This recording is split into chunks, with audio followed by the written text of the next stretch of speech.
ลเข็กน้อยเป็นชุมชนที่หนาแน่นมีชาวไทยภูเขาเผ่าม้งอาศัยอยู่เกือบ 100%ตำบลเข็กน้อยแบ่งการปกครองออกเป็น 12 หมู่รวมประชากรทั้งสิ้น 14,814 คน 2,480 หลังคาเรือนประชากรส่วนใหญ่ยึดอาชีพเกษตรกรรมเป็นหลักเช่นปลูกข้าวข้าวโพดขิงกะหล่ำปลีในแต่ละปีชาวตำบลเข็กน้อยจะออกไปทำการเกษตรนอกพื้นที่โดยเช่าพื้นที่ของบุคคลอื่นทำการเกษตรทุกปีเพราะพื้นที่ในตำบลเข็กน้อยมีไม่เพียงพอกับประชากรในพื้นที่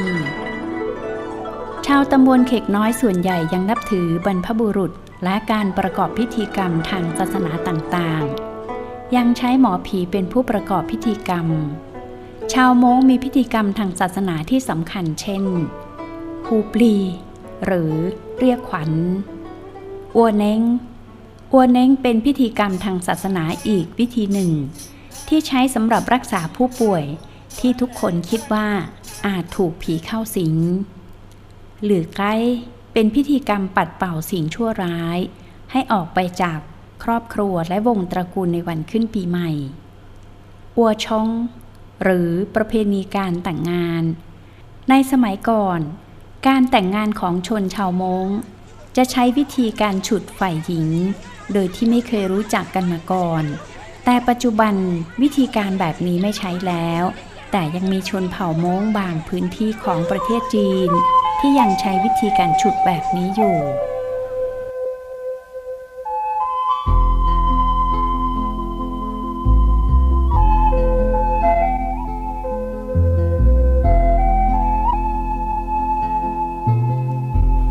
ในแต่ละปีนั้น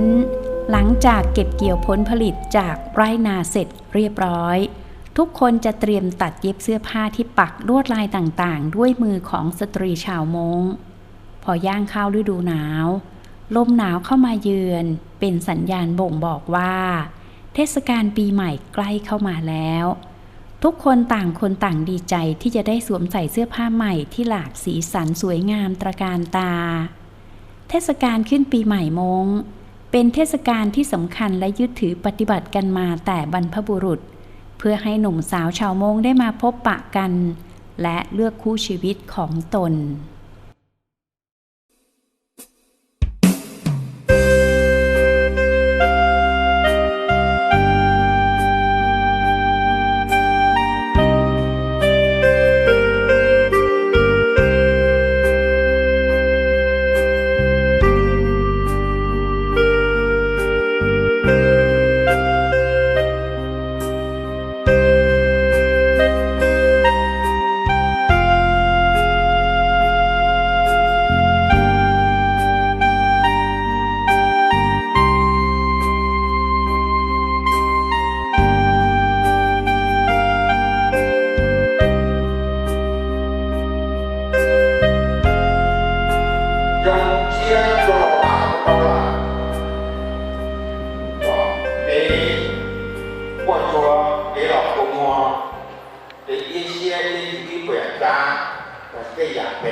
trong xe lò không nò cái cầu tài cái cầu bây giờ cầu tài cũng là chia cầu tài có thể sản chia bây giờ cầu tài là chia thì hành nghiệp kia thì hành lý nó hồ để tập cái chỉ cầu đồng chỉ lưu bây giờ nó có hỗ trợ hệ thống nó sẽ là cái tổng để là một con dù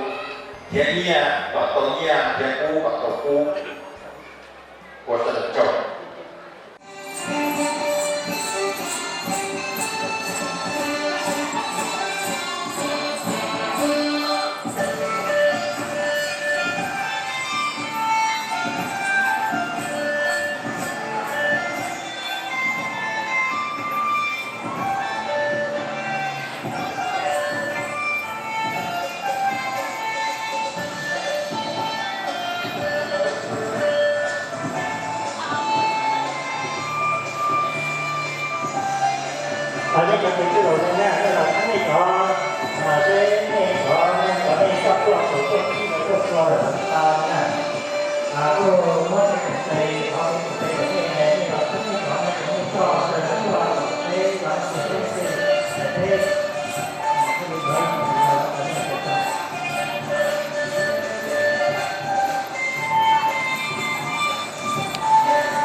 đây sẽ để là một số cây cỏ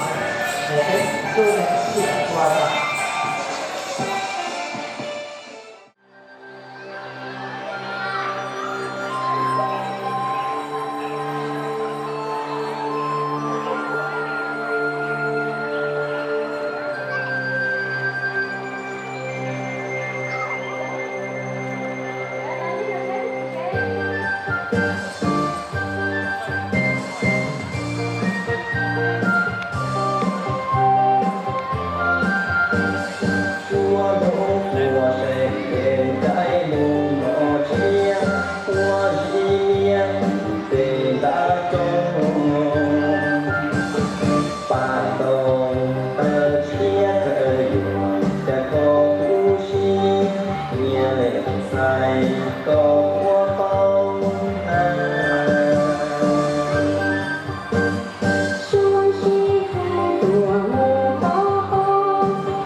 Tôi ý hỏi rồi tôi đã cái đó